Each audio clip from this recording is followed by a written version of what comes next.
আল মসজিদুল মুখতার মসজিদ ও এলাকাবাসীর উদ্যোগে আয়োজিত আজকের ঐতিহাসিক প্রথম তাফসীরুল কোরআন মাহফিল। প্রধান মুফাসসির আন্তর্জাতিক খ্যাতি সম্পন্ন ওয়াইজ মুফতি দেলোয়ার হুসাইন হামিদি হাফিজাহুল্লাহ তাআলা উনি পথে আছেন। খুব অল্প সময়ের মধ্যে ইনশাআল্লাহ তাআলা হযরত আমাদের মধ্যে তাশরীফ আনবেন এবং আমি নগণ্য মাহমুদুল হাসানকে আপনারা দেখেছেন বিশেষ অতিথি। আমার পূর্বে কথা বলেছেন শ্রদ্ধাভাজন আলেম, বাংলা বাজার কেন্দ্রীয় মসজিদের সম্মানিত ইমাম হযরত মাওলানা আমির হোসেন হাফিজাহুল্লাহ তাআলা। আজকে মাহফিলের প্রধান অতিথি জনাব আকবর হোসেন আসছেন, উনি আসবেন ইনশাআল্লাহ। এবং বিশেষ অতিথি জনাব আব্দুল মান্নান মাসুদ, জনাব ইসমাইল হোসেন রফি আছেন ওনারা। এবং আজকের মাহফিলের সভাপতিত্ব করছেন জনাব আব্দুল মতিন সাহেব। এছাড়াও আমার সামনে উপবিষ্ট আছেন আমার সম্মানিত মুরব্বিয়ান ইকরাম এবং কচিকাঁচা তরুণ ভাইরা, রাস্তাঘাটে ঘোরাফেরা করছেন আমার অন্তরে আমার কলিজার প্রিয় যুবক ভাইরা, যারা এখনো মাহফিলে আসার মতো সাহস ওনারা করতে পারেন নাই। এছাড়াও পর্দার অন্তরাল থেকে আমার মায়েরা, আমার প্রিয় বোনেরা আমাদের আওয়াজ শুনতে পাচ্ছেন।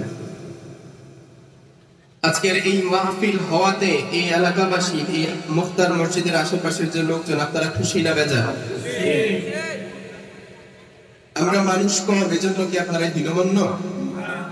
আওয়াজ করে বলেন, আপনারা খুশি না বেজার? আমাদের সুখ দুঃখ খুশি কান্না হাসি সব কিছু আমাদেরকে দেন কে? সে আল্লাহর জন্য করছি আলহামদুলিল্লাহ। আমাদের সুখ দুঃখ আমাদের হাসি কান্না সব কিছু আল্লাহ তাআলার পক্ষ থেকে আসে, এটা আমরা বিশ্বাস করি। আর মুমিনের জীবনে হতাশ হওয়ার কোনো সুযোগ নাই, কারণ মুমিনের হারানোর কিছু নাই।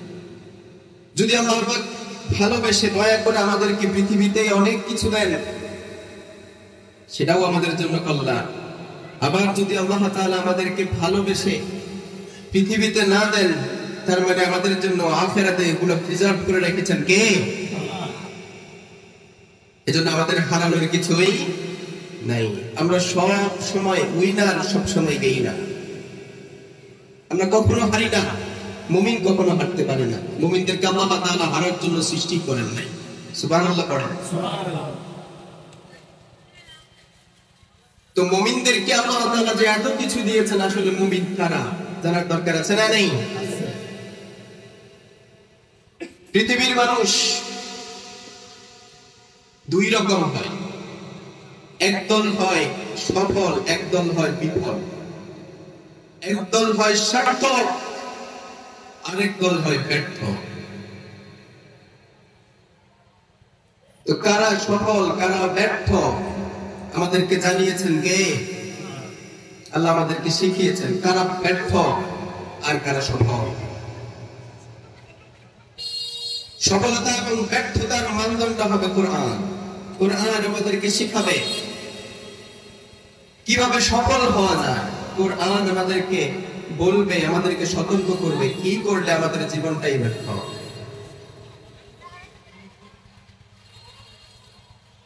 এই সফলতা এবং ব্যর্থতার বিচার করার জন্য আল্লাহ রাব্বুল ইজ্জত ওয়াল জালাল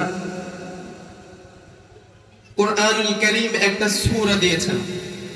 সূরার নাম হচ্ছে সূরাতুল মুমিনুন। বলেন সূরার নাম কি? আমরা আজকে সূরাতুল মুমিনুন নিয়ে কথা বলবো। আমরা আজকে সূরাতুল মুমিনুন নিয়ে কথা বলবো ইনশাআল্লাহ, আল্লাহ যদি তৌফিক এনায়েত করেন। সূরাতুল মুমিনুন কোরআনুল কারীমের 23 নম্বর সূরা। কত নম্বর বলেন তো ভাই? 23 নম্বর সূরা। এটা আছে 18 পারা। এই সূরাতুল মুমিনুন এটা মক্কি সূরা। কি সূরা ভাই? মাক্কি সূরা। আমরা আজকে যতগুলো কথা বলবো আমরা মুখস্থ করে চলে যাবো ইনশাআল্লাহ। কারণ আমাদের জীবনে সফলতার দরকার আছে না নেই? আমাদের দুনিয়ার সফলতা দরকার আছে না নেই? আমাদের আখিরাতের সফলতা দরকার আছে না নেই? তাহলে দুনিয়া এবং আখিরাতে আমাদের সফলতা যেহেতু দরকার আছে, আজকের কথাগুলো আমাদের দরকার আছে। তাহলে আপনারা শেষ পর্যন্ত এই অল্প কয়েকজন মানুষই আমরা না হয় কথাগুলো শুনলাম, বললাম, মুযাকারা করলাম। আমি একা বলবো না, আপনারাও আমার সাথে বলবেন। বলবেন আমার সাথে, বলবেন? তাহলে কি বললাম? সূরার নাম সূরাতুল মুমিনুন। সূরাতুল মুমিনুন এটা মাক্কি সূরা। এই সূরাতুল মুমিনুনের প্রথম 11 আয়াত আমরা পড়ব এবং অর্থ বলব। এটার ভিতরেই আল্লাহ তাআলা আমাদেরকে সফল হওয়ার রসদ দিয়ে দিয়েছেন। বলেন সুবহানাল্লাহ। এই সূরাটা কখন নাযিল হয়েছে? সাইয়েদনা ওমর রাদিয়াল্লাহু তাআলা আনহুর বর্ণনা। তিনি বলেন, আমরা একবার বিশ্বনবী সাল্লাল্লাহু আলাইহি ওয়াসাল্লামের সামনে ছিলাম। হঠাৎ করে বিশ্বনবীর মুখের সামনে বিশ্বনবীর আশপাশ থেকে ফনফন করে মৌমাছির আওয়াজ আমরা শুনতে পাচ্ছি, কিন্তু কোনো মৌমাছি আমরা দেখি না। তো যখন মৌমাছির আওয়াজ আসছিল, কিছুক্ষণ পরে বিশ্বনবী আমাদের দিকে ফিরে তাকালেন। বিশ্বনবী সাল্লাল্লাহু আলাইহি ওয়াসাল্লাম মক্কার দিকে মুখ করলেন, ইস্তাকবালাল কিবলাতা, কিবলাকে সামনে নিলেন এবং দোয়া করলেন, আল্লাহুম্মা জিদনা ওয়া লা তানকুসনা। আল্লাহ আমাদেরকে বাড়ায় দেন, কমায় দিয়েন না। ওয়া আকরিমনা ওয়া লা তুহিন্না, আল্লাহ আমাদেরকে সম্মানিত করেন, আমাদেরকে লাঞ্ছিত করবেন না। ওয়া আতিনা ওয়া লা তুহরিমনা, ও রব আমাদেরকে আপনি দেন, আমাদেরকে ভরপুর করে দেন, আমাদেরকে মাহরুম করবেন না। ওয়া আতারনা ওয়া লা তুআতিরনা আলাইনা। এরপরে বিশ্বনবী সাহাবাদের দিকে ফিরে বললেন, লাকাদ আনজালাত আলাইয়া আয়াতুন, আমার উপরে একটু আগে কিছু আয়াত নাযিল হয়েছে। বলেন সুবহানাল্লাহ। মান আকামাহুন্না দাখালাল জান্নাহ, একটু আগে আমার উপরে কিছু আয়াত নাযিল হয়েছে। এই আয়াতগুলো যদি কেউ নিজের জীবনে ধারণ করতে পারে, এই আয়াতগুলোর উপরে কেউ যদি নিজেকে ইস্তেকামত করে ফেলতে পারে, দাখালাল জান্নাহ, বিশ্বনবী বলেন এই গুণগুলো যে অর্জন করবে ওই ব্যক্তিকে আল্লাহ জান্নাত দিয়ে দিবে। তারপর বিশ্বনবী বলেন, ক্বাদ আফলাহাল মুমিনুন, ক্বাদ আফলাহাল মুমিনুন, মুমিনরা সফলকাম হয়ে গিয়েছে। সুবহানাল্লাহ। তাহলে সফল কাম কারা হয়েছে ভাই? মুমিনরা সফল কাম হয়ে গিয়েছে। ক্বাদ আফলাহাল মুমিনুন, মুমিনরা সফল হয়ে গিয়েছে। এখন মুমিন আসলে কারা? মুমিনদের পরিচয় সেটাও আল্লাহ তাআলা কোরআনুল কারীমে বলছেন। ইন্নামাল মুমিনুনা আল্লাযীনা ইযা যুকিরাল্লাহু ওয়াজিলাত কুলুবুহুম وَإِذَا تُلِيَتْ عَلَيْهِمْ آيَاتُهُ زَادَتْهُمْ إِيمَانًا وَعَلَى رَبِّهِمْ يَتَوَكَّلُونَ। মুমিন শুধুমাত্র তারাই সবাই মুমিন হতে পারবে না, এজন্য রব্বুল আলামিন আয়াতের শুরুতে বললেন, ইন্নামা, শুধুমাত্র মুমিন হচ্ছে তারা যারা আল্লাহর নাম যখন তাদেরকে স্মরণ করিয়ে দেওয়া হয়, তাদের অন্তরগুলো আল্লাহর নামে প্রকম্পিত হয়। আল্লাহর কথা শোনার পরে, আল্লাহর কথা তাদেরকে যখন স্মরণ করিয়ে দেওয়া হয়, তখন তাদের অন্তরগুলো ভয়ে প্রকম্পিত হয়। وَإِذَا تُلِيَتْ عَلَيْهِمْ آيَاتُهُ زَادَتْهُمْ إِيمَانًا, তাদের সামনে যদি আল্লাহর কোরআন থেকে পাঠ করে শোনানো হয়, আল্লাহর আয়াতগুলো যখন তাদের সামনে পাঠ করা হয়, তাদের ঈমান বেড়ে যায়। সুবহানাল্লাহ। ওয়া আলা রাব্বিহিম ইয়াতাওয়াক্কালুন, তাদের ঈমান বাড়তে বাড়তে এমন এক পর্যায়ে চলে যায়, তারা দুনিয়ার কিছুকে পরোয়া করে না। যত কিছু তাদের সামনে আসুক, তারা ভরসা করে কার উপরে? তাহলে মুমিন হতে কোরআনে আমাদেরকে আল্লাহ তাআলা তিনটা ক্রাইটেরিয়া দিয়েছেন, তিনটা সিফাতের কথা বলেছেন। এই আয়াতে রব্বুল আমিন বললেন মুমিন হতে হলে যখন আল্লাহর নাম আপনাকে স্মরণ করিয়ে দেয়া হবে, সকল প্রকার পাপাচারের ব্যাপারে আপনার অন্তরের মধ্যে ভয় সৃষ্টি হতে হবে আল্লাহর কথা শোনার সাথে সাথে।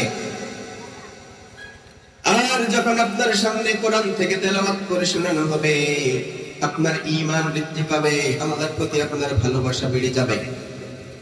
এবং আপনি যখন যেই অবস্থায় থাকেন না কেন, সর্বাবস্থায় যে মুমিন হবে, ওই মুমিন ব্যক্তি আল্লাহর উপরে তাওয়াক্কুল করবে, কাউকে পরোয়া করবে,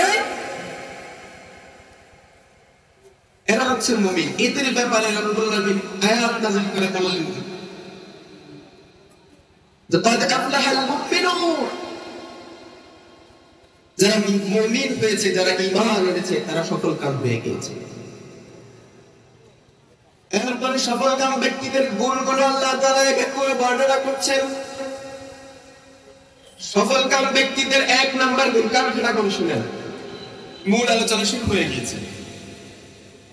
সফল ব্যক্তিদের এক নাম্বার গুণ হচ্ছে আল্লাযীনা হুম ফি সালাতিহিম খাশিউন, যারা মুমিন হয়, মুমিন ব্যক্তিরা নামাজের মধ্যে বিনয়ী হয়ে দাঁড়ায়, নামাজের মধ্যে বিনয়ী হয়ে দাঁড়ায়।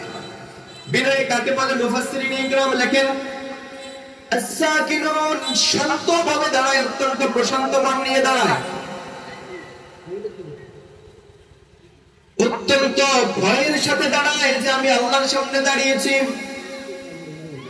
আই খাইফুন, অন্তরের মধ্যে আল্লাহর ভয় নিয়ে দাঁড়ায়, অন্তরটাকে শান্ত করে দাঁড়ায়, নামাজের মধ্যে অস্থিরতা দেখায় না। বিশ্বনবীর চোখের পছন্দ ছিল নামাজ। এজন্য বিশ্বনবী বলতেন কুল ইয়া বেলাল আরিহনা বিসসালাত। বিশ্বনবী যখন দুনিয়ার কাজে ব্যস্ত থাকতেন, রাষ্ট্র পরিচালনার কাজে ব্যস্ত থাকতেন, দাওয়াতের কাজে ব্যস্ত থাকতেন, আন্তর্জাতিক সম্পর্কের মধ্যে ব্যস্ত থাকতেন, বিশ্বনবী দুনিয়ার কাজে মশগুল হয়ে যাওয়ার পরে মাঝে মাঝে বেলালকে বলতেন ইয়া বেলাল কুল ইয়া বেলাল আরিহনা বিসসালাত, নামাজ কায়েম করো, নামাজের মাধ্যমে আমার অন্তরকে প্রশান্ত করে দাও। পড়ে আল্লাহু আকবার। আমরা নামাজকে মনে করি বোঝা, আর বিশ্বনবী নামাজের মাধ্যমে দুনিয়ার বোঝাটাকে হালকা করতে। এজন্য মুমিনরা নামাজে যখন যাবে, নামাজে বিনয়ের সাথে, কিসের সাথে? বিনয়ের সাথে, শান্ত ভাবে। as-সাকিনুন, আপনার কল্প হবে অত্যন্ত শান্ত, খুব নরম একটা মন নিয়ে আল্লাহর সামনে ভয়ের সাথে, কারণ আমরা দাঁড়াচ্ছি আল্লাহর সামনে, ওই আল্লাহ হচ্ছেন সব রাজার বড় রাজা, ঠিক কিনা? এজন্য আল্লাহর সামনে প্রশান্ত আত্মা নিয়ে, প্রশান্ত হৃদয় নিয়ে দাঁড়াতে হবে নামাজের মধ্যে। এটা হচ্ছে মুমিনদের এক নম্বর গুণ।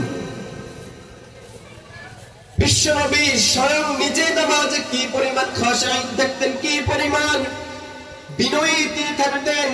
বিশ্বনবী যখন নামাজে দাঁড়াতেন, কেরাতের মধ্যে লম্বা কেরাত পড়তে পড়তে বিশ্বনবীর পা মুবারক ফুলে যেত। বিশ্বনবী যখন সিজদায় যেতেন, এত লম্বা সিজদা করতেন। আম্মা জানা আয়েশা বলেন, বিশ্বনবী যখন সিজদায় যেত, মাঝে মধ্যে আমরা সন্দেহের মধ্যে পড়ে যেতাম, বিশ্বনবী দুনিয়ায় বেঁচে আছেন নাকি আল্লাহর ডাকে সাড়া দিয়ে দিয়েছেন। আমরা পায়ের মধ্যে খোঁজা দিয়ে চেক করতাম, নবী বেঁচে আছেন নাকি অলরেডি আল্লাহর কাছে চলে গেছে।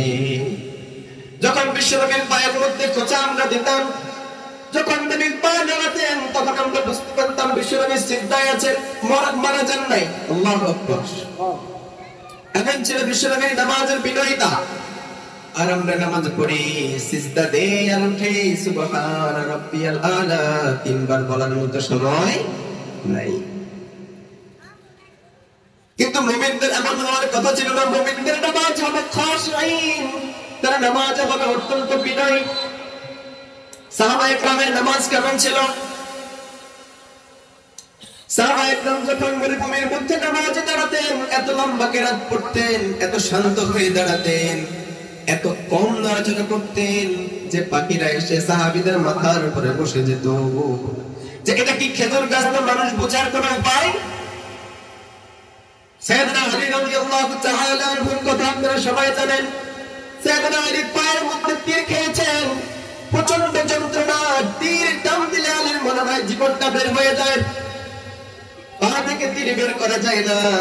বিশ্বনবী বেলালকে বললেন, ও বেলাল, নামাজ কায়েম করো, নামাজের আযান দাও, ইকামত দাও, নামাজ কায়েম করো।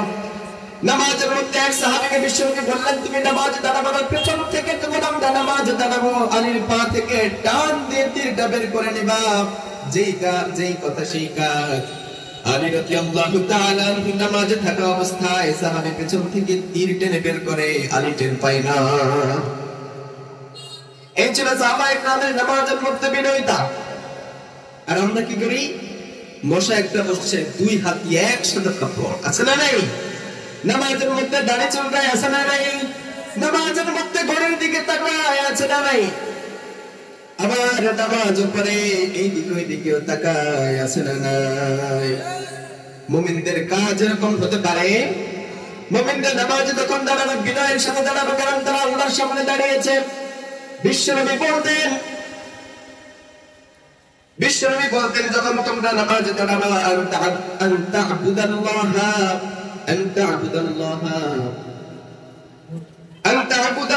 কাআন্নাকা তারাহু ফাইন লাম তাকুন তারাহু ফাইন্নাহু ইয়ারাক। তোমরা যখন ইবাদত করবে, তোমরা যখন ইবাদতের জন্য দাঁড়াবে, এমন ভাবে দাঁড়াবে যে তোমরা আল্লাহর সামনে দাঁড়িয়েছো, আল্লাহকে তোমরা দেখতে পাচ্ছ। ফাইন লাম তাকুন তারাহু ফাইন্নাহু ইয়ারাক। তোমরা যদি তাকে নাও দেখো, তোমরা যদি আল্লাহকে নাও দেখো, আল্লাহ কিন্তু তোমাদেরকে দেখছেন। এই অন্তর নিয়ে রাসূল বিশ্বনবী বলেছেন নামাজে দাঁড়াতে। তাহলে মুমিনদের এক নাম্বার গুণ কি বলেন তো? নামাজে তারা বিনয় হবে। মুমিনদের এক নাম্বার গুণ কি? এদিকে ভাই, এদিকে। মুমিনদের এক নাম্বার গুণ নামাজের মধ্যে বিনয় হবে। বলেন, মুমিনদের এক নাম্বার গুণ নামাজে বিনয় হবে। এগুলো এক। দুই নাম্বার গুণ মুমিনদের, ওয়াল্লাযীনা হুম আনিল লাগওয়ি মুরিদুন। মুমিনরা অনর্থক কোনো কাজ নাই, কোনো ফল নাই, কোনো উপকার নাই, এইরকম সকল ধরনের কাজকর্ম থেকে, কথাবার্তা থেকে বিরত থাকবে। মুমিনদের দুই নাম্বার গুণ হচ্ছে অনর্থক কাজ, কথাবার্তা থেকে বিরত থাকবে। অনর্থক কাজে, অনর্থক কথাবার্তায় মুমিন থাকতে পারবে না। মুমিনরা থাকে না। আপনি বাজারে যাবেন, যতক্ষণ প্রয়োজন শেষ ফিরে আসবে। চায়ের দোকানে বসেছেন, যতক্ষণ একটা চা খাইতে সময় লাগে, কোথায় চলে আসবে? কারণ চায়ের দোকানে এত বেশি সমালোচনা হয়, এত বেশি গুনাহ হয়, এত বেশি গীবত হয়, যেটা আর কোথাও হয় না। চায়ের দোকানে বসে বসে অমুকের মেয়ে অমুকের সাথে পালায় গেছে, অমুকের মেয়ে এইভাবে হাঁটে, অমুকের মেয়ে এই করে, অমুকের ছেলে এই করে, অমুকের চরিত্র এইরকম, বসে বসে সার্টিফিকেট দেয়, এরকম মুরব্বীও আছে না নাই? এজন্য মুমিনরা চায়ের দোকানে বসে বসে আড্ডা দিতে দিতে সময় নষ্ট করতে পারে। যখন মুরব্বী মসজিদে যায়, মসজিদের ঘড়ির দিকে তাকায় থাকে, 1 মিনিট দেরি হয়েছে, হুজুরের সাথে রাগারাগি করতে করতে এমন পর্যায়ে চলে যায়, হুজুরকে ধরে মসজিদ থেকে বের করে দেয়। এমন ঘটনাও বাংলাদেশে আছে না? আবার ওই মিয়া এই মসজিদ থেকে যখন বের হয়, সালামটা ফিরাইতে দেরি, মুনাজাত করে না, সুন্নত করে না, একদম দিয়ে এসে টেলিভিশনের সামনে বসে আছে দাঁড়াই। সারা সপ্তাহে কোনো খবর নাই। শুক্রবারে যখন হুজুর আলোচনা করতেছেন, জুমার পূর্বে ওয়াজ হয় কি হয় না? ওয়াজ হচ্ছে, তিনি দেখতেছেন 20-এ খুতবার জন্য সময় দেওয়ার কথা, 21 হয়ে গেছে, হুজুর খুতবা ছাড়ে না, খালি আর ঘরের দিকে তাকায়। হুজুর কি জানে বুঝাইতে চায়, দেরি হয়ে যাচ্ছে। উনি পার্লামেন্টে যাবে, উনি সংসদে যাবে, বক্তব্য দিতে হবে, দেরি হয়ে যাচ্ছে। অথচ যখন সালামটা ফিরায়, তাসবিহ তাহলিল তো দূরের কথা, আস্তাগফিরুল্লাহ পড়ানোর সে সময় পায় না, তো দিয়ে বের হয়ে যায়। এমন মুসল্লি আছে না নাই? এজন্য মুমিনদের 2 নাম্বার গুণ হচ্ছে অনর্থক কাজকর্ম, অনর্থক কথাবার্তা বলবে না। কারণ অনর্থক কাজকর্মের মধ্যে যদি কোনো ফল না থাকে, এমন কাজ মুমিন কেন করবে? করার তো কথা। কারণ আল্লাহ রাব্বুল আলামিন আমাদেরকে পৃথিবীতে তার খলিফা করে পাঠিয়েছেন, আমাদেরকে সময় নষ্ট করার জন্য পাঠান। প্রত্যেকটা সেকেন্ডের, প্রত্যেকটা মিনিটের হিসাব আমাদের কাছ থেকে নেবেন কে? রব্বুল আলামিন বলছেন, والذين لا يشهدون الزور وإذا مروا باللغو مروا كراما। যারা মুমিন হবে, ইমানদাররা কখনো মিথ্যা সাক্ষী দিতে পারে, অনর্থক কথা বলতে পারে, মিথ্যা কথা বলতে পারে। মুমিনরা কখনো মিথ্যা কথা বলবে না। আর যেখানে অনর্থক কথা হয়, অনর্থক আড্ডাবাজি হয়, যেখানে অনর্থক খেলাধুলার নামে, বিনোদনের নামে মুমিনদের নামাজ কাজা হয়, সময় নষ্ট হয়, এইরকম জায়গায় যখন যায়, নিজের আত্মমর্যাদার দিকে তাকিয়ে মুমিন সেখানে থাকতে পারে। একজন মুমিনের সময় তো কোনো মূল্যহীন হতে পারে না। রব্বুল আলামিন বলছেন, মাররু কিরামা। মুমিন তার আত্মমর্যাদার কারণে সেখানে থাকতে পারবে না। অর্থাৎ আপনি যদি নিজেকে নিজে ছোট করতে না চান, নিজেকে নিজে যদি সম্মানিত মনে করেন, আপনার জন্য অনর্থক কাজকর্মে, অনর্থক খেলাধুলায় গিয়ে ঘন্টার পর ঘন্টা সময় নষ্ট করা আপনার আত্মমর্যাদায় টানবে না। মুমিনদের ব্যক্তিত্বের সাথে সময় নষ্ট করা যায়, আবার মুমিনরা অনর্থক কথাবার্তাও বলতে পারে না, অনর্থক কথাবার্তাও বলে না। লা ইয়ালফিযু মিন কাওলিন ইল্লা লাদাইহি রাকীবুন আতীদ। আমরা যতগুলো কথা বলি, এমন একটা শব্দ নাই যে শব্দটা রব্বুল আলামিন তার ফেরেশতাদের মাধ্যমে নোট করে রাখে না। আমাদের সব কথা নোট করে করে রাখেন কে? রব্বুল আলামিন আমাদের সবগুলো কথা নোট করে রাখেন, ভিডিও রেকর্ডারের মাধ্যমে ভিডিও করে রাখেন। কিয়ামতের ময়দানে বলবেন, ইকরা কিতাবা, পড়ো তোমার কিতাব, দেখো তুমি দুনিয়াতে কি করেছো, তোমার প্রত্যেকটা মুহূর্তে তুমি কি কি করেছো, তোমার কাজকর্মের হিসাব নিজে মিলাও। কেউ তোমার কাজকর্মের হিসাব মিলানোর প্রয়োজন হবে না। তোমার ফল কি হবে, তুমি কি জান্নাতে যাবা নাকি জাহান্নামে যাবা, তোমার পথ কোন দিকে হবে, তোমার ঠিকানা কি হবে, নিজেই হিসাব করে ফেলো। আজকে এই হিসাব করার জন্য তুমি নিজেই যথেষ্ট। তোমার হিসাব তুমি নিজেই করো, নিজেই করো। আল্লাহ আমাদের কাছ থেকে হিসাব না নেন, বলি আমিন। কারণ যার কাছ থেকে হিসাব চাওয়া হবে, তার হিসাব দেওয়ার কুদরত থাকবে, তার জন্য নিশ্চিত জাহান্নাম। এই জন্য আমরা হিসাব চাই না আল্লাহর কাছে। হিসাব চাই না পানা চাই ভাই? আমরা আল্লাহর কাছে পানা চাই। আল্লাহ আমাদেরকে মাফ করে দেন, বলি আমিন। এজন্য মুমিনদের অনর্থক কথাবার্তা বলার, অনর্থক কাজকর্ম করার কোন সুযোগ বা সময় নাই। তার সময়ের মূল্য আছে, তার আত্মমর্যাদা আছে।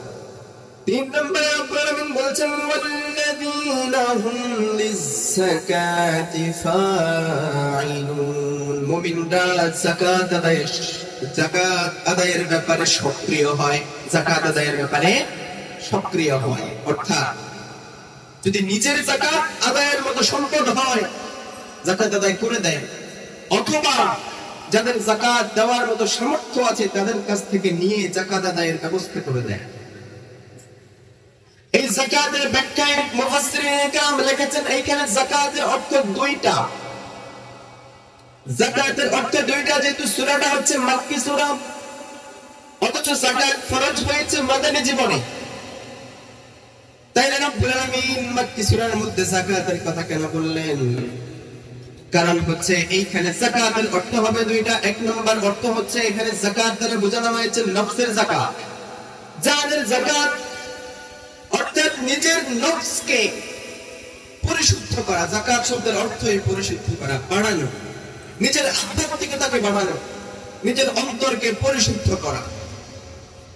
এজন্য রব্বুল আলামিন অন্য আয়াতে বলেছেন, ক্বাদ আফলাহা মান যাক্কা, যেই ব্যক্তি নিজের অন্তরকে পরিশুদ্ধ করলো সে সফল কাম হলো। এজন্য যাকাত শুধু যে বড় লোক যাকাত দিবে এটা নয়, বরং প্রত্যেক ব্যক্তি নিজের অন্তরকে পরিশুদ্ধ করতে পারে, যাতে পরিশুদ্ধ একটা আত্মা নিয়ে, পরিশুদ্ধ একটা অন্তর নিয়ে আল্লাহর সামনে দাঁড়াতে পারে। আবার যাকাতের অর্থ হচ্ছে নিজেকে হারাম থেকে বিরত রাখা, হারামগুলোকে নিজের থেকে বের করে দেয়া, অপসারণ করা।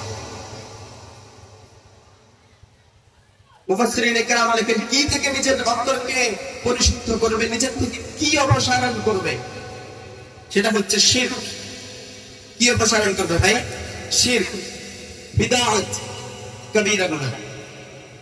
শিরক, বিদআত এবং কবিরা গুনাহ, এইগুলোকে নিজের থেকে বের করবে। এটা হচ্ছে নিজের নফসের যাকাত, নিজের আত্মার পরিশুদ্ধি। এগুলো থেকে সে বেঁচে থাকবে, গুনাহ থেকে সে বেঁচে থাকবে, নিজের মধ্যে থাকা খারাপ খাসলতগুলোকে সে বের করে দেবে। এটা হচ্ছে মুমিনদের তৃতীয় নাম্বার গুণ। তাহলে মুমিনরা কি করবে ভাই? যাকাত আদায় করে দেবে, যাকাত আদায় সক্রিয় হবে। এখন যাকাতের নামে তামাশাও আমাদের দেশে আছে না নাই? মাইকিং করে দেয়, হাজি সিটিং, উনি আগামী সপ্তাহে মঙ্গলবারে যাকাত দিবেন, বিশাল যাকাতের জন্য বস্তা বস্তা কথা কথা কাপড় এনে রেখেছেন। মাইকিং করে দেয় পুরো এলাকায়, অমুক দিন যাকাত দেওয়া হবে, 9টা থেকে লাইন ধরবেন। লাইন ধরে মানুষ দাঁড়ায়, হাজার হাজার মানুষ যখন লাইনে দাঁড়িয়ে, তিনি 3 তলার উপর থেকে এসে হাত নাড়ায়, আছে না নাই? আবার যাকাতের নামে এমন শাড়ি দেয়, এমন লুঙ্গি দেয়, এমন গামছা দেয়, ওইগুলো দিয়ে জিনিস দিয়েছেন ওনার বাড়ির ফ্লোরে মোছা হয় না। এরকম বাটপার যাকাত দেওয়ার মালিক আছে না নাই? যাকাত দিতে হবে এমন ভাবে, যাকাত যেই উদ্দেশ্য রব্বুল আলামিন ফরজ করেছেন ওই উদ্দেশ্যকে মাথায় রেখে। তাহলে যাকাত কিভাবে দেবেন? এই বছর ধরেন আপনাদের এলাকায় 5 জনের উপর যাকাত ফরজ হয়েছে। 5 জনের ধরেন সব মিলে 20 লাখ টাকা যাকাত আসছে।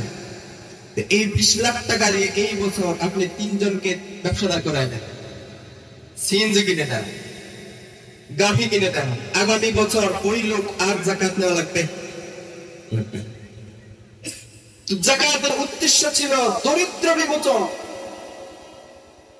1 নম্বর কথা। দ্বিতীয় পয়েন্ট হচ্ছে যাকাত গরিবের প্রতি ধনীর কৃপা নয়, ধনীর দয়া নয়। কারণ তার সম্পদের মধ্যেই, ধনীর সম্পদের মধ্যেই গরিবের হক ঢুকিয়ে দিয়েছেন কে? এজন্য বড় ব্যক্তি, ধনী ব্যক্তি যাকাত দিতে বাধ্য, কিন্তু গরিব তার কাছ থেকে যাকাত নিতে বাধ্য। গরিবরা যদি তার কাছ থেকে যাকাত না নেয়, তার ওই সম্পদ কিয়ামতের ময়দানে তার গলার মধ্যে পেঁচিয়ে দেওয়া হবে, তার মুখের উপরে সে চঙ্গল করতে থাকবে, ঠোকর দিতে থাকবে। তাহলে গরিবের কাছে ধনীর টাকা আছে না নাই? গরিব ব্যক্তি যদি যাকাত না নেয়, ধনী ব্যক্তির কিচ্ছু করার, অপবিত্র সম্পদ গুলো খাবে, পেটের মধ্যে সে জাহান্নামের আগুন গুলো ঢুকিয়ে ঢুকিয়ে জাহান্নামের জন্য নিজেকে প্রস্তুত করবে। আর যদি গরিব ব্যক্তি তার উপরে ইহসান করে যাকাত গুলো নেয়, তাহলে তার সম্পদটা পবিত্র করে দিবে, তাকে হালাল খাওয়ার ব্যবস্থা করে দিবে। ধনীর সম্পদের মধ্যে গরিবের হক ঢুকিয়ে দিয়েছেন কে? এই জন্য গরিব ব্যক্তির কাছে ধনী ব্যক্তি বাধ্য এবং তার কাছে যাকাতটা যথাযথভাবে পৌঁছে দেবে। এটা হচ্ছে মুমিন 3 নম্বর গুণ। ওয়াল্লাযীনা হুম লিয-যাকাতি ফাইলুন। মুমিন ব্যক্তি তার যাকাত আদায়ে সক্রিয় হবে, যাকাতটাকে যথাযথভাবে আদায় করে দেবে, এখানে কোনো হেরফের করবে। এগুলো 3। 4 নম্বরে ওয়াল্লাযীনা হুম লিফুরুজিহিম হাফিজুন। মুমিনের 4 নম্বর গুণ হচ্ছে নিজের লজ্জাস্থানের হেফাজত করবে। 4 নম্বর গুণ কি বলেন তো ভাই? নিজের লজ্জাস্থানে হেফাজত করবে। কি থেকে? কি থেকে হেফাজত? আল্লাহ বলছেন ইল্লা আলা আজওয়াজিহিম আও মা মালাকাত আইমানুহুম ফাইন্নাহুম গায়রু মালুমিন। আল্লাহ তাআলার পক্ষ থেকে আদেশ আসছে, মুমিন ব্যক্তি নিজের স্ত্রী এবং অধীনস্থ দাসী ছাড়া অন্য কারো কাছে তারা যেতে পারবে না। স্ত্রী ছাড়া অন্য কোন দাস এবং নিজের অধীনস্থ দাসী ছাড়া অন্য কোন মহিলাকে সে কামনা করতে পারবে। নিজের ইজ্জতকে সে হেফাজত করতে হবে, নিজের লজ্জাস্থানকে সে হেফাজত করবে গুনাহ থেকে। জিনা থেকে নিজেকে হেফাজত করবে, এই পয়েন্টে এসে কত কোটি কোটি মানুষ আল্লাহর কাছে ধরা খেয়ে যাবে, অন্য কোন পয়েন্টে ধরা খাবে না। বিশ্বনবী বলেন দুইটা অঙ্গের কারণে মানুষ বেশি জাহান্নামে যাবে। কয়টা অঙ্গ? একটা হচ্ছে মুখ, তার জিহ্বা, জবানের কারণে মানুষ বেশি বেশি জাহান্নামে যাবে। আর একটা হচ্ছে তার লজ্জাস্থান, এই লজ্জাস্থানের কারণে মানুষ বেশি বেশি জাহান্নামে যাবে।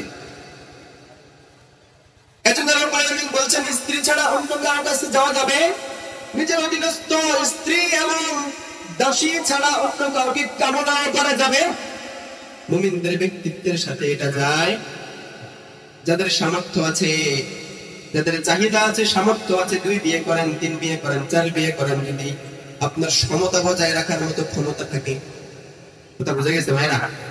প্রয়োজনে আপনি যদি নিজেকে অধিক পরহেজগার বানাতে চান, যদি আপনার সামর্থ্য থাকে, শারীরিক সামর্থ্য, আর্থিক সামর্থ্য, এবং আপনার মানসিক ভাবে যদি আপনি প্রস্তুত থাকেন যে আপনি সমতা বজায় রাখতে পারবেন দুজনের মধ্যে, তাহলে আপনি একাধিক বিয়ে করেন। বিয়ের মাধ্যমে নিজের চরিত্র হেফাজত করেন কে? এজন্য আল্লাহ তাআলা এই বিধান রেখেছেন। কিন্তু আপনি ইচ্ছা করলে অন্য কারো কাছে যেতে পারবেন। এটা গেল 1 নম্বর ব্যাখ্যা, কি থেকে নিজের লক্ষ্যস্থানকে হেফাজত করবেন। 2 নম্বর কয়েকটা পয়েন্ট একসাথে আছে। মুফাসসিরিন ইকরাম লেখেন নিজের লক্ষ্যস্থানকে হেফাজত করবে, সেটা হচ্ছে আন-নিকাহ বিল ইয়াদ, হাতের সাথে বিয়ে। বুঝতে পারছেন? হাতের সাথে বিয়ে বুঝতে পারছেন? মাস্টারবেশন এর বাংলা শব্দ হচ্ছে হস্তমৈথুন। এটা থেকে নিজেকে বিরত রাখতে হবে। এরপরে হচ্ছে লাওয়াতাত, পুরুষ পুরুষকে বিয়ে করা, নারী নারীকে বিয়ে করা, এটা মুমিনের কাজ হতে পারে। এরপরে এই ধরনের যতগুলো কাজ আছে, ফাহিশা কাজ, বিশেষ করে নিজের চোখের হেফাজত করাটা লজ্জাস্থান হেফাজত করার পূর্ব শর্ত। অর্থাৎ আপনি নিজে আপনার চোখকে হেফাজত করবেন, তাহলেই আপনার লজ্জাস্থান হেফাজত সহজ হবে। এই 3টা কথা একসাথে মনে থাকবে ভাই। তাহলে যারা লাওয়াতাত করে, অন্য নারীর সাথে করে, সবাই বুঝে, এটা থেকে বেঁচে থাকার চেষ্টাও করে, হয়তো পারে বা পারে না। কিন্তু এই যে হাতের সাথে বিয়ে, কিয়ামতের ময়দানে যারা মাস্টারবেশন করে, তাদের হাতগুলো, তাদের আঙুলগুলো তাদের পক্ষে সাক্ষী দিবে, তাদের হাতগুলো তাদের পক্ষে সাক্ষী দিবে। কিছু দুর্বল হাদিসের মধ্যে পাওয়া যায়, যে ব্যক্তি হস্তমৈথুন করেছে, হাত দিয়ে নিজের যৌন তৃপ্তি পূরণ করেছে, সে পুরুষ হোক কিংবা নারী হোক, তার হাতগুলো, হাতের আঙুলগুলো সেদিন গর্ভবতী অবস্থায় উঠবে। নাউজুবিল্লাহ করতে পারলেন না? যে ব্যক্তি বেশি বেশি জেনা করে, যে ব্যক্তি জেনা করে তওবা না করে মৃত্যুবরণ করেছে, ওই ব্যক্তি যখন কিয়ামতের ময়দানে উঠবে, তার লিঙ্গ থেকে অনবরত রক্তপুঞ্জ এবং বীর্য বের হতে থাকবে। মানুষ দেখলেই চিনবে এই ব্যক্তি দুনিয়াতে লম্পট ছিল। হাজার হাজার কোটি কোটি মানুষের সামনে রব্বুল আলামিন সেদিন আমাদের পর্দা ফাঁস করে দেবে। এজন্য রব্বুল আলামিন বলছেন, মুমিনদের অন্যতম একটা গুণ হলো তারা লজ্জাস্থানের হেফাজত করবে। নিজের স্ত্রী এবং অধীনস্থ দাসী ছাড়া অন্য কারো কাছে যাবে না, অন্য কারোকে কামনাও তারা করবে। এরপর রব্বুল আলামিন বলছেন, فمن ابتغى وراء ذلك فأولئك هم العادون। নিজের অধীনস্থ নারী এবং নিজের অধীনস্থ দাসী ছাড়া অন্য কাউকে যদি, অন্য কোনো মেয়ে মানুষ অথবা মেয়ে মানুষ অন্য কোনো পুরুষকে যদি কামনা করে, সে হবে সীমা লঙ্ঘনকারী। আর ইন্নাল্লাহা লা ইউহিব্বুল মু'তাদিন, যারা পৃথিবীতে সীমা লঙ্ঘন করে আল্লাহ তাআলা তাদেরকে পছন্দ করেন। যাদেরকে আল্লাহ পছন্দ করেন না, ভালোবাসেন না, কিয়ামতের ময়দানে তাদের মুক্তি পাওয়ার কোনো সম্ভাবনাও। তাহলে মুমিনদের 4 নম্বর গুণ হচ্ছে তারা নিজেদেরকে হেফাজত করবে, নিজেদের লজ্জাস্থানকে হেফাজত করবে, কোন প্রকার পাপাচারে তারা লিপ্ত হবে না। বিশ্বনবী বলেন, সাবাতুল্লাহ ইয়ানজুরুল্লাহু ইলাইহিম ইয়াওমাল কিয়ামাতি ওয়া লা ইউযাক্কিহিম ওয়া ইয়াতবা'ুহুম মা'আল আলামিন ويدخلون النار الداخلين أولا। কিয়ামতের ময়দানে রব্বুল আলামিন একদল মানুষ, 7 শ্রেণীর মানুষের দিকে তাকাবেন না, তাদের সাথে কথা বলবেন না, তাদেরকে পবিত্র করবেন না, গুনাহ থেকে তাদেরকে পরিত্রাণ দিবেন না, এমনকি তাদেরকে ভালো মানুষদের দলেও রাখবেন না।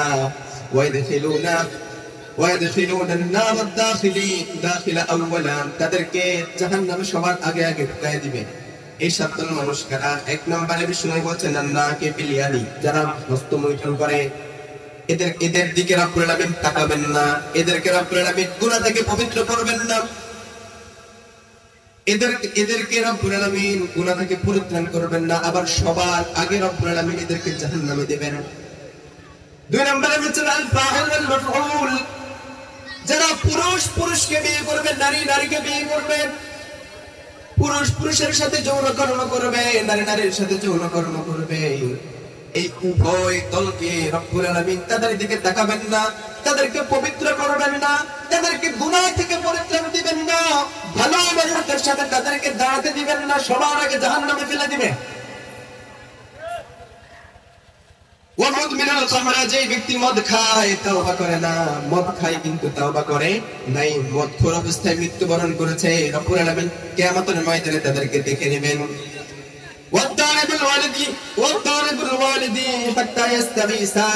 এমন সন্তান যে তার পিতামাতাকে মারধর করে, এমন সন্তান আমাদের সমাজে আছে না? এমন কুলাঙ্গার সন্তান পিতামাতার গায়ে হাত তুলে আছে না? নাই।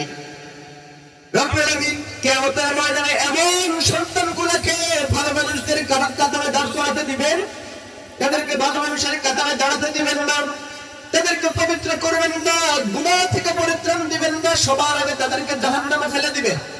নাউজুবিল্লাহ বলতে পারলেন না? এমন সন্তানদের কপালে রব্বুল আলামিন জান্নাত রাখবেন না, জান্নাতের ঘ্রাণও তারা হবে না। এরপর বিষ্ণু বলছেন ওয়াল মুআদ্দিন খায়রু আন্নাহু হাত্তা ইয়ালআনুহু, যে তার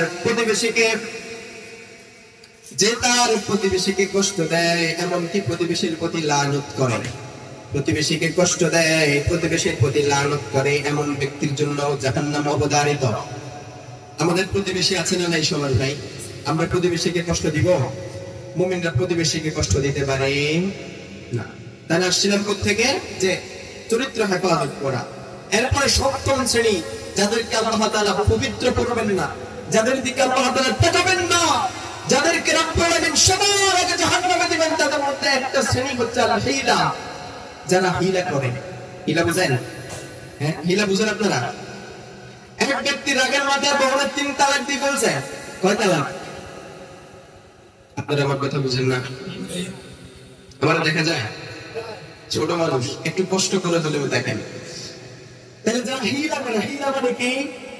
হিলা মানে হচ্ছে এক ব্যক্তি রাগের মাথায় বউরে 3 তালাক দিচ্ছে, কম তো বউরে আদর করে ভালোবাসে কেউ তালাক দেয়? হ্যাঁ, আদর করে কেউ তালাক দেয়?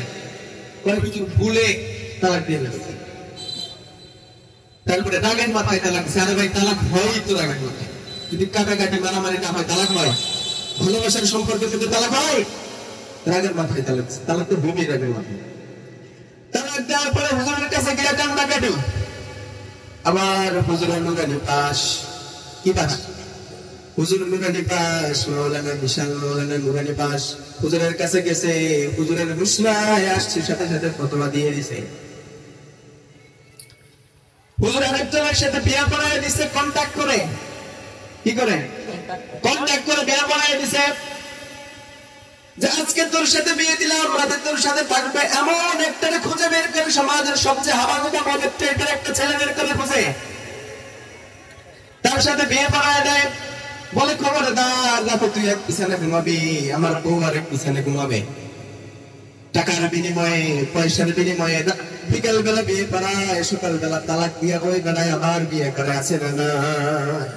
এটার নাম হচ্ছে হিলা।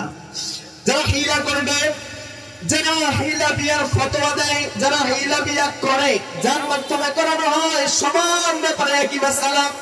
রব্বুল আলামিন কিয়ামতের ময়দানে এই মানুষগুলোর দিকে তাকাবেন না, এই মানুষগুলোকে গুনাহ থেকে পরিত্রাণ করবেন না, এই মানুষগুলাকে রব্বুল আলামিন সবার আগে জাহান্নামে ফেলে দিবে। তাহলে লজ্জাস্থানের হেফাজত দরকার আছে না নাই? এজন্য ভাইরা তালাক দেওয়ার ক্ষেত্রে একটু হুঁশ রাখবেন, হিলা জানি করার উপর। আর যখন তালাক দিয়ে দিচ্ছেন তখন আবার ফিরে আনার জন্য উতলা হয়েছেন কেন? যারা তালাক দিচ্ছেন উনি উনার পথে যান, আপনি আপনার পথে যান, সামনে পথ খোলা আছে না নাই? এজন্য নিজের লজ্জাস্থানের হেফাজত করতে হবে, নিজের মেজাজকে কন্ট্রোল করতে হবে। কোনোভাবেই উল্টা পাল্টা কারণে বউরে তালাক দেওয়া যাবে না। এরপরে আসেন বিশ্বনবী বললেন, মাইয়াতমাল্লি বাইনাল লিহইহি ওয়া মা বাইনা রিজলাইহি আতমা লাহুল জান্নাহ। বিশ্বনবী বললেন, কেউ যদি আমাকে দুইটা অঙ্গের গ্যারান্টি দিতে পারে আমি নবী তার জন্য জান্নাতের জিম্মাদার হব। এক নম্বর হচ্ছে যেই ব্যক্তি এই দুই চোয়ালের মধ্যবর্তী স্থান হেফাজত করবে, অর্থাৎ নিজের জবানকে হেফাজত করবে, কারো গীবত করবে না, শিকায়েত করবে না।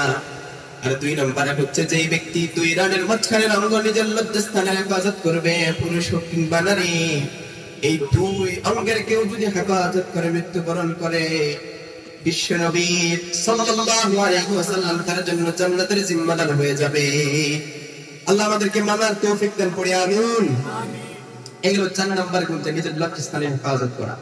5 নাম্বার এবং 6 নাম্বার আয়াত বলছেন, ওয়াল্লাযীনা হুম লিআমানাতিহিম ওয়া আহদিহিম রাউন। যারা মুমিন হবে, মুমিনরা আমানতের ব্যাপারে বড্ড সতর্ক হবে, তারা কখনো আমানতের খেয়ানত করবে। ওয়া আহদিহিম রাউন, এবং তারা যদি কোনো ওয়াদা করে, কারো সাথে যদি শপথ করে, ওয়াদা অবশ্যই পূরণ করবে, কখনো ওয়াদা ভঙ্গ করতে পারে। বিশ্বনবী বললেন, বিশ্বনবীকে সাহাবায়ে কেরাম কোন একজন সাহাবী জিজ্ঞেস করেছেন, ও নবী আপনার উম্মত কি গুনাহ করতে পারে? বিশ্বনবী বললেন পারে। আপনার উম্মত কি গীবত করতে পারে? বলে পারে। অন্যান্য গুনার কথা বললেন, বিশ্বনবী বললেন পারে। বলে আপনার উম্মত কি ওয়াদা ভঙ্গ করতে পারে? বিশ্বনবী বললেন আমার উম্মত কখনো ওয়াদা ভঙ্গ করতে পারে। এজন্য মুমিনটা কখনো ওয়াদা ভঙ্গ করে না, শপথ করলে সেটা পূর্ণ করে এবং আমানত রাখলে সেটার খেয়ানত করে। আমানত কি জিনিস ভাই? আপনার কাছে কেউ কিছু টাকা রাখলো, 10,000 টাকা রাখলো, ওই টাকাটা আপনার কাছে গুচ্ছিত রাখলেন, এরপরে দিয়ে দিলেন, খালি এটার নাম আমানত। এটা আমানত ঠিক আছে, কিন্তু একমাত্র এটা আমানত।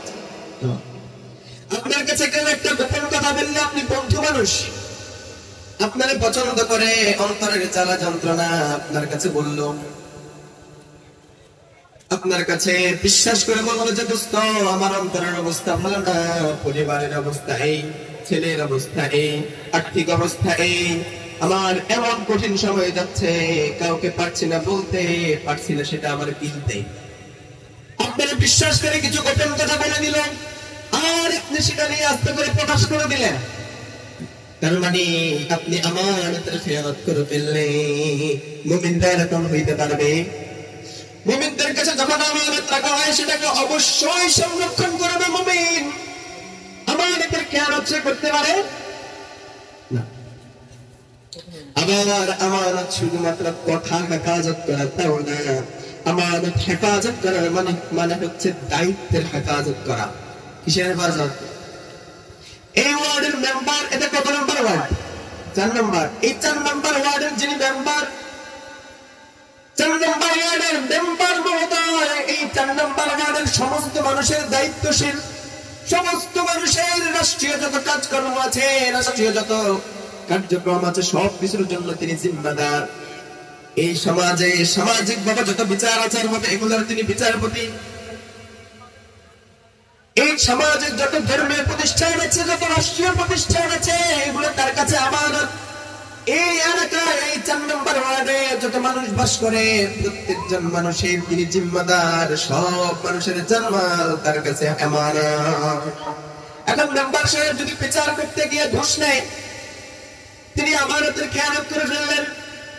তার কাছে একটা স্বাক্ষরের জন্য গেল, তিনি স্বাক্ষর দিতে গিয়ে 14 দিন ঘুরে এলেন, 15 দিনের দিন বললেন চা নাস্তার টাকা দাও 10,000।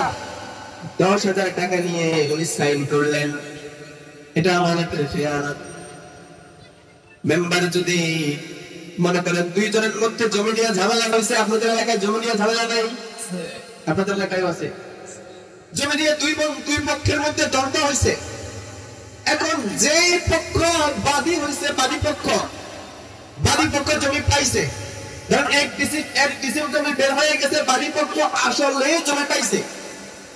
এখন মেম্বার সাহেব বলেন আজকে মামলা এইখানেই থাক, স্থগিত, আগামী সপ্তাহে আবার। এরকম হয় না। উনি স্পষ্ট দেখতে পাচ্ছেন বাদী পক্ষ জমি পাইছে, এরপরেও মামলা স্থগিত। এরপরে সপ্তাহের মাঝখানে ঘটে পড়ে যে জমি পাইছে তারা বলে একটা সিস্টেম আছে, এক কিসিম জমি বের করে দিব, আমাকে 50,000 টাকা দিবা। বাস্তবে ওই ব্যক্তি কিন্তু জমি আসলেই পাই, তারা গিয়ে বলতেছে জমি এক কিসিম বের করে দিব, 50,000 টাকা দিবা। আবার যার কাছ থেকে জমি বের হবে তারা গিয়ে বলে 2 লাখ টাকা দিবি, নাহলে তোর জমি ওরে দিয়ে দিব। কথা বুঝতেছেন? এইরকম ডাকাত আছে না? এইরকম ডাকাত আছে বলে আমার বাংলাদেশে এখনো পর্যন্ত শান্তি আসে নাই।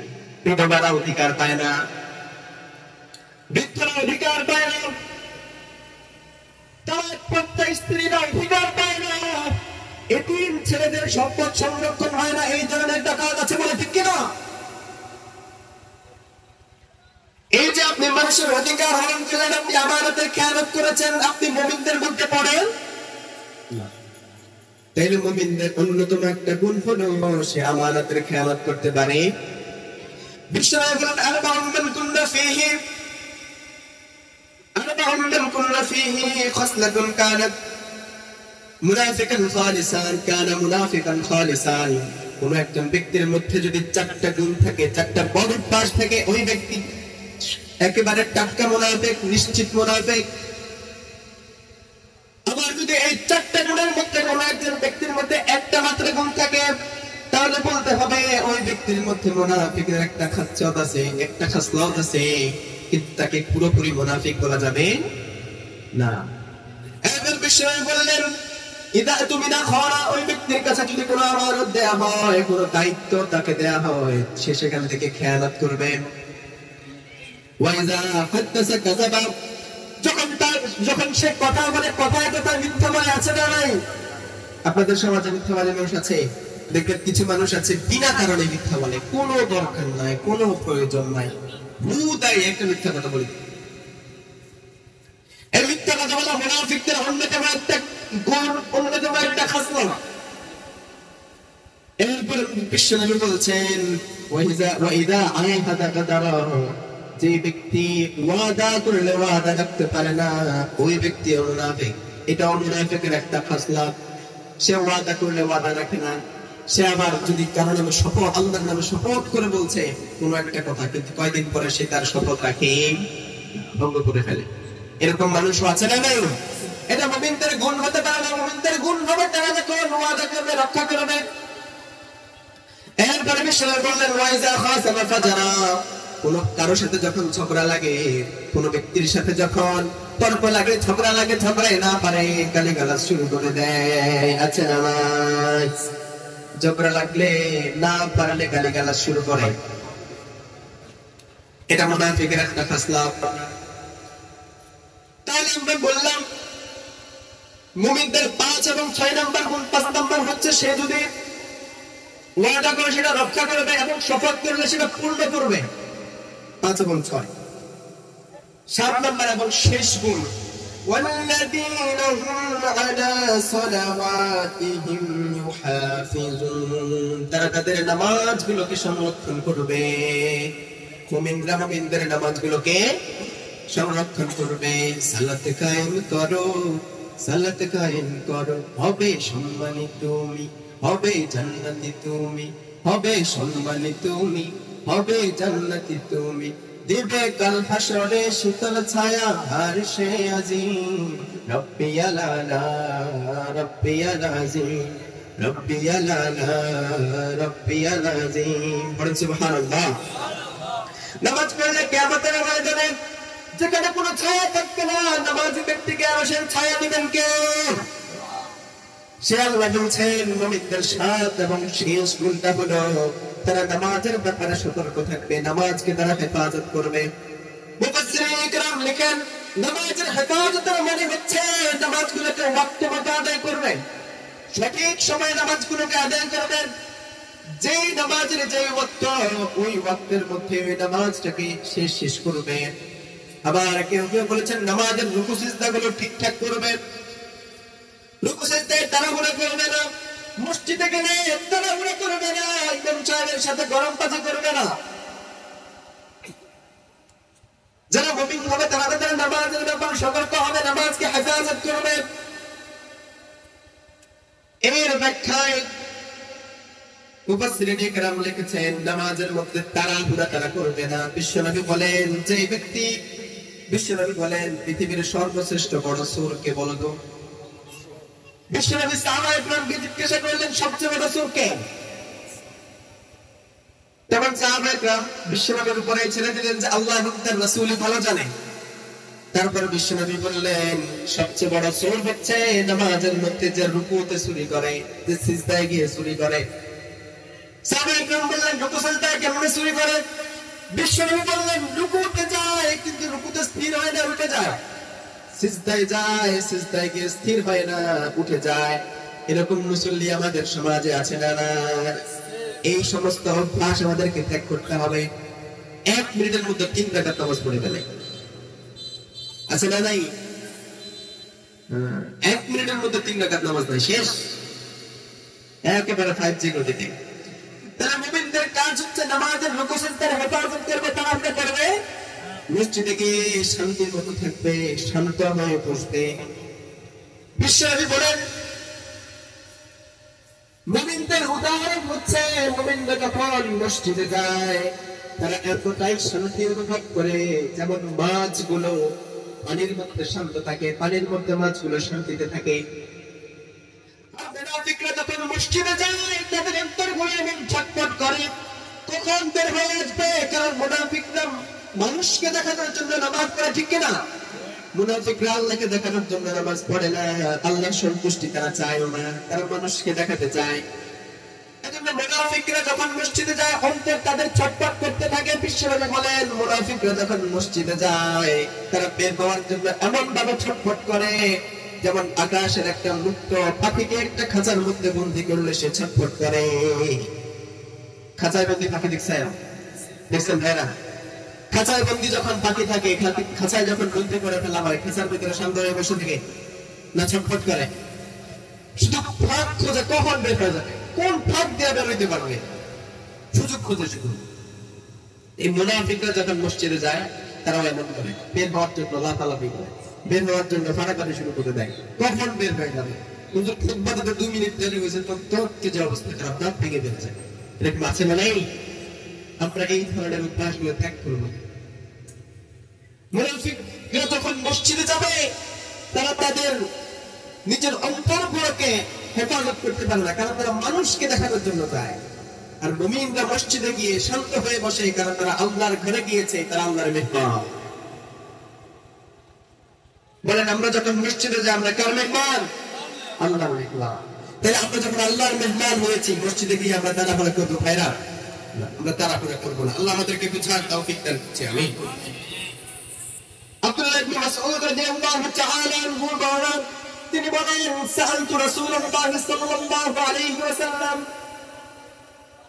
আমি বিশ্বনবীকে প্রশ্ন করলাম, বিশ্বনবীকে জিজ্ঞাসা করলাম, ইয়া রাসূলুল্লাহ, ইয়া হাবিবাল্লাহ, আইয়ুল আমালি আহাব্বু ইলাল্লাহ, আল্লাহর কাছে সবচেয়ে প্রিয় আমল কোনটা?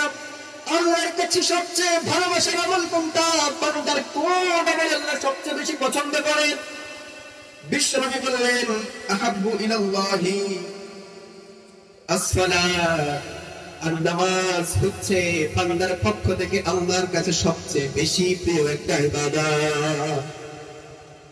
বান্দা যখন নামাজে থাকে এটাই আল্লাহ সবচেয়ে বেশি পছন্দ করে। আবার বিশ্বনবী বলেন বান্দা ইয়াকুনু আব্দু মিন রাব্বিহি ওয়া হুয়া সাজিদুন, বান্দা আল্লাহর সবচেয়ে বেশি কাছাকাছি থাকে, বান্দা তার রবের সবচেয়ে বেশি কাছাকাছি থাকে যখন সে সিজদায় থাকে। ফাকথিরু ফীহি দুআ, বেশি বেশি দোয়া করো, কবুল করে নেবেন কে? সিজদায় গিয়ে দোয়া করলে কবুল করেন কে? এজন্য সিজদায় তাড়াহুড়া নয়, বরং সিজদায় গিয়ে বেশি বেশি দোয়া করতে হবে।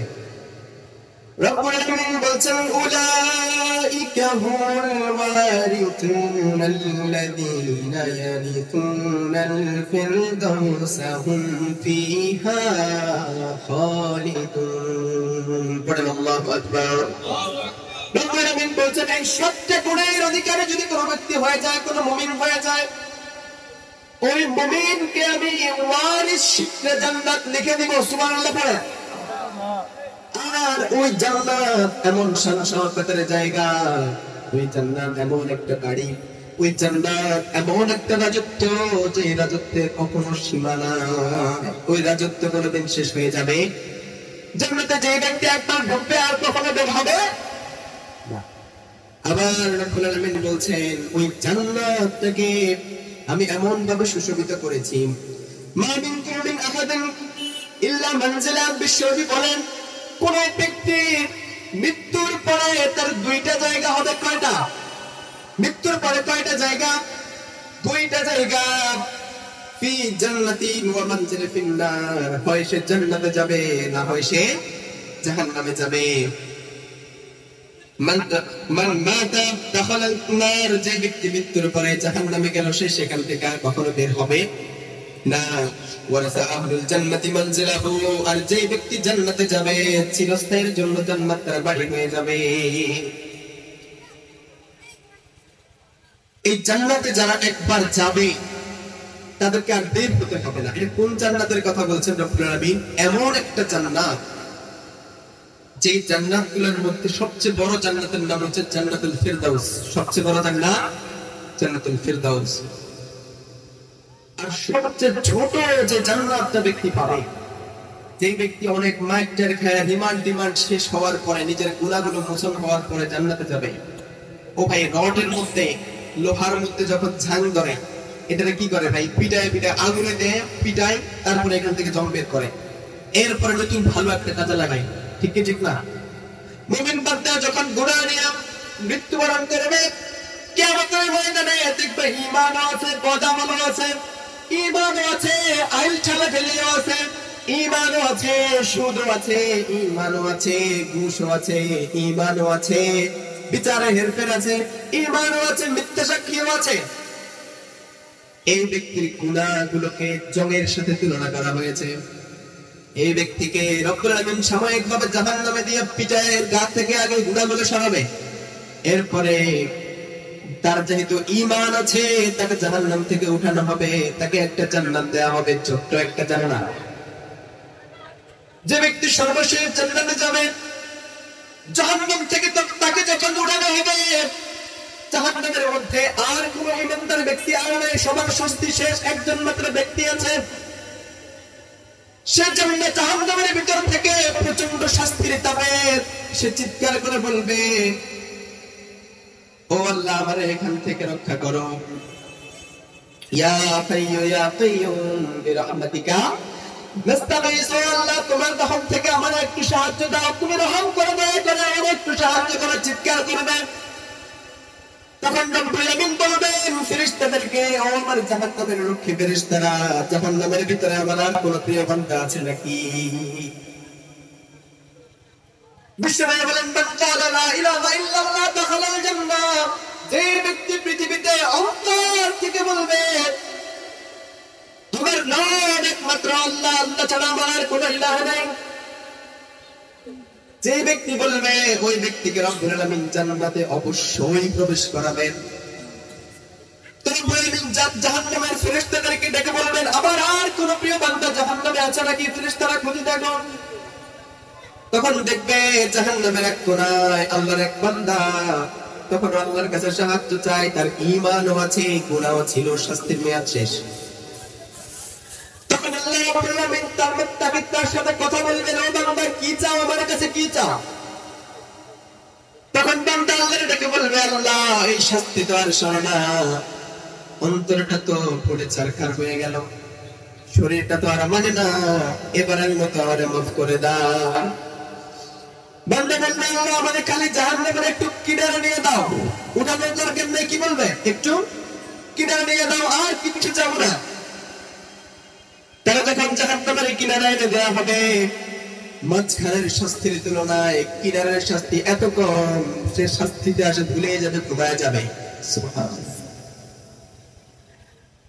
তারপরে কিছুদিন পরে বলবেন আল্লাহ কিনারে তো এনেই দিছে, দয়া করে একটু জাহান্নাম থেকে উঠায় চাও, আর কিচ্ছু চাবো না, সালেন্ডার, এটাই শেষ, আমার একটু উপরে উঠায় দাও, জাহান্নাম থাকতে আর ভালো লাগে না, শাস্তি আর সহে না, একটু আমার জাহান্নাম থেকে বের করে কেটেই বসায় দাও। জাহান্নাম থেকে উঠে বসায় দেওয়া হবে, সে সেখানে যুগের পর যুগ কেটে যাবে, কিছুদিন পরে আবার তার মনে হবে আল্লাহর কাছে আরেকবার চাই না, আল্লাহর কাছে চাইলেই তো পাওয়া যায়, আর একটু চাইতে অসুবিধা কি, চেষ্টা করতে অসুবিধা কি? দুনিয়াতেও এই খাচ্ছে আমাদের আসিনা নেই, আরেকটু পাইলে অসুবিধা কি, আরেকটু পাইলে অসুবিধা কি, আরেকটু পাইলে অসুবিধা কি, চেষ্টা করতে করতে নিজেকে এস্টাবলিশ করতে করতে কোন জায়গায় নিয়ে যায়। জাহান্নামী ব্যক্তি বলবে রব্বুল আলামিন এইবার কিন্তু শেষ, থামা, তোমার কথা বাবা আর কিচ্ছু চাবো না। ওই যে দূরে জান্নাতের গেট দেখা যায়, আমার ওইখানে নিয়ে একটু বসায় দাও, আর কিচ্ছু চাবো না, এবার শেষ। আল্লাহ বলবেন এবার শেষ, তো আর চাইবে না তো? নিশ্চিত? কয় নিশ্চিত। এরপরে ফেরেশতারা তাকে দুই টানা ধরে তাকে জান্নাতের গেটে নিয়ে বসায় দিবে। কেটে নিয়ে বসায় দেওয়ার পরে তার ভিতরে আফসোস আরো বেড়ে যাবে। জান্নাতের গেটের ভিতরে যখন সে বসবে, জান্নাতের ভিতর থেকে শুকরান গুলো আসতে থাকবে। আল্লাহু আকবার। জান্নাতের শুকরান দিয়ে যখন তার নাকে তার আফসোস বেড়ে যাবে, আমার যদি একটু জান্নাতের ভিতরে ঢুকতে পারতাম, আমার লজ্জায় আমারে বলতেও পারে না, আমার তো শপথ করে আসছে, আর কিচ্ছু চাবো না। এখন গেটে বসে বসে জান্নাতের ভিতরে নাজ নিয়ামত গুলো দেখে, শুকরান গুলো অনুভব করে অন্তরে তার মনে যদি একবার ঢুকতে পারতাম, তার চেহারা দেখে অন্তরে খবর আল্লাহ জানেন কি জানেন না। আল্লাহ বলবেন বান্দা আর কি কিছু চাবি রে? তখন বান্দা বলবে না, ঈদ পর্যন্ত তো নিয়ে এসছো, একটু ভিতরে দিয়ে দাও। আল্লাহু আকবার। গেট পর্যন্ত যখন নিয়ে আসছো, একটু ভিতরে ঢুকায় দিলে কি হয়? তোমার তো অভাব না, একটু ভিতরে ঢুকায় দাও। বলে আর কিচ্ছু চাইবি না তো? বলে এটাই শেষ, খালি ভিতরে ঢুকায় দিলে হবে? জান্নাত দেয়া লাগবে? জান্নাত দেয়া লাগবে না, একটু ভিতরে খালি ঢুকায় দাও, গেটের ভিতরে ঢুকবো। গেটের ভিতরে ঢুকায় দেওয়ার সাথে সাথে দৌড় দিয়ে বান্দা জান্নাতে ঢুকে যাবে। যে ব্যক্তি এত কিছুর পরে এই জান্নাতে গেল, এই জান্নাতের পরিধি কেমন হবে ওটা পরে কল্পনা করেন, আগে একটা জিনিস কল্পনা করেন। এই যে আপনাদের মুসাফির যে ইউনিয়নটা আছে, মুসাফির ইউনিয়নের মধ্যে এই 4 নম্বর ওয়ার্ড জায়গাটা কতটুকু, কত হাজার কিছু হবে? এই মুসাফিরের এই 4 নম্বর ওয়ার্ডের, এই 4 নম্বর ওয়ার্ডটার আপনি মালিক, বলেন তো কেমন লাগবে? আপনি কত বড় লোক বলেন তো? এরপরে একটু কল্পনা করেন পুরো মুসাফির ইউনিয়ন দিয়ে দেওয়া হয়েছে, তখন কেমন লাগবে? এরপরে বলছেন পুরো মুসাফির ইউনিয়ন নয়, পুরো কোম্পানিগঞ্জ আপনারা একলা। কল্পনা করতে পারতেছেন? চিন্তা করেন। এরপরে চিন্তা করেন পুরো নোয়াখালীর মালিক আপনি, এইখানে আর কোন মালিক টালিক নাই, সব আপনার প্রজা, আপনি একলাই রাজা, যা বলেন তাই হয়। কেমন হবে? এরপরে যেমন পুরো বাংলাদেশটা পৃথিবীর ছোট্ট একটা দেশ, মানচিত্রের মধ্যে বাংলাদেশ লিখতে গেলে বি চলে যায় বাংলাদেশের এই পাশে, এস চলে যায় আরেক পাশে। বাংলাদেশ লেখার জন্য বিশ্ব মানচিত্রে বাংলাদেশের ওইটুকু জায়গাও নাই। এই ছোট্ট একটা বাংলাদেশ, ধরেন এইটার আপনি পুরা একলা মালিক। কল্পনা করতে পারতেছেন? কল্পনায় ধরা সম্ভব? এরপরে কল্পনা করেন পুরো বিশ্বে আপনি একমাত্র রাজা, পুরো বিশ্বের আপনি শাসক, আপনার আঙ্গুলের ইশারায় আপনি যাই বলেন তাই হয়। যদিও এটা সম্ভব না, কিন্তু কল্পনা করেন পুরো বিশ্বটাই যদি আমার মালিকানায় থাকে কেমন লাগবে। আর রব্বুল আলামিন এত কিছুর পরে, এত শাস্তির পরে, এত কিছুর পরে যারা জান্নাত দিবেন, এই দুনিয়াটাকে 10 গুণ করলে যত বড় তত বড় জান্নাত আল্লাহ সর্বশেষ জান্নাত দিয়ে দিবে। এটা হচ্ছে সবচেয়ে ছোট জান্নাত। জান্নাতের নাজ নিয়ামতগুলো কেমন হবে? জান্নাতের মধ্যে যাওয়ার পরে বান্দা যখন দেখবে ফল ফলাদি, বলবে আল্লাহ এই ফল খাবো।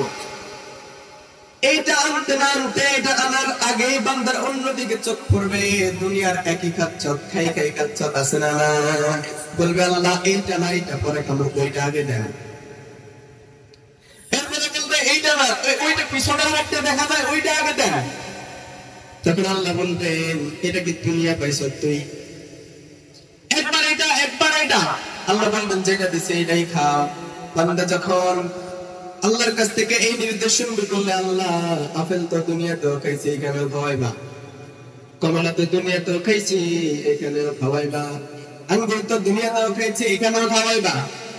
তো কি পার্থক্য হইলো? তুমি দুনিয়াতে যা খাওয়াইছো জান্নাতেও তা খাওয়াইতে চাও।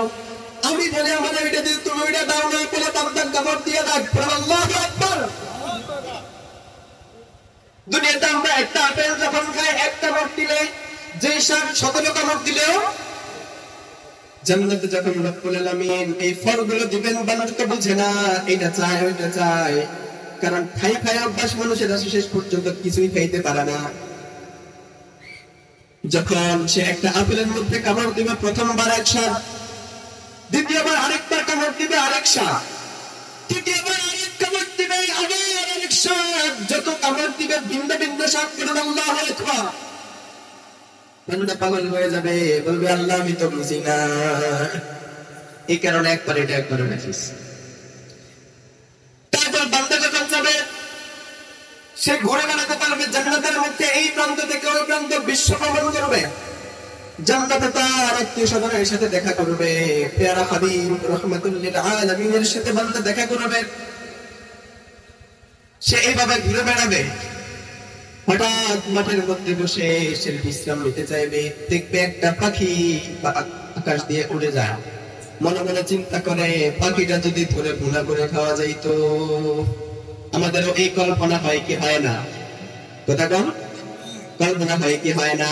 কিন্তু আমরা ওই পাখিটাকে ইচ্ছা করলে ধরে এনে খাইতে পারি। জান্নাতের মধ্যে বান্দা যখন জান্নাতি এই চিন্তা করবে যে আমি এই পাখিটা পোড়া করে যদি খাইতে পারতাম, একটু মজা লাগতো, একটু ভালো লাগতো। সাথে সাথে পাখিটা পোড়া হয়ে বান্দার মুখের সামনে চলে আসতে পারে। আল্লাহু আকবার। মুখের সামনে আসার পরে বান্দা বলবে আল্লাহ দুনিয়াতে হাত দিয়ে উঠে গেছি কষ্ট করে, পারলে না খাওয়াই দাও। মুখ দিয়ে মেয়েটা খাইতে পারবো না, খাওয়াই দাও, মুখের ভিতরে ঢুকাই দাও। যখন রব্বুল আলামিন মুখের ভিতরে দেওয়ার ব্যবস্থা করবেন, বলবে আল্লাহ চাবাইতেও পারবো না, এমনিতেই জানি স্বাদ লাগে, এটা জানি মুখের সাথে মিশে যায়। আল্লাহু আকবার। জান্নাতে রব্বুল আলামিন বান্দারে কষ্ট দিবে না, যেমন মন চায় তেমন পান করবে। ওই সর্বশেষ জান্নাতীটার হচ্ছে এই গুণ। এই সর্বশেষ জান্নাতে যে যাবে, ছোট্ট একটা জান্নাত, অত্যন্ত ছোট্ট একটা জান্নাতে যে যাবে, তার অবস্থা যদি এই হয়, সবচেয়ে বড় জান্নাত জান্নাতুল ফেরদাউসে যারা যাবে তাদের কি অবস্থা?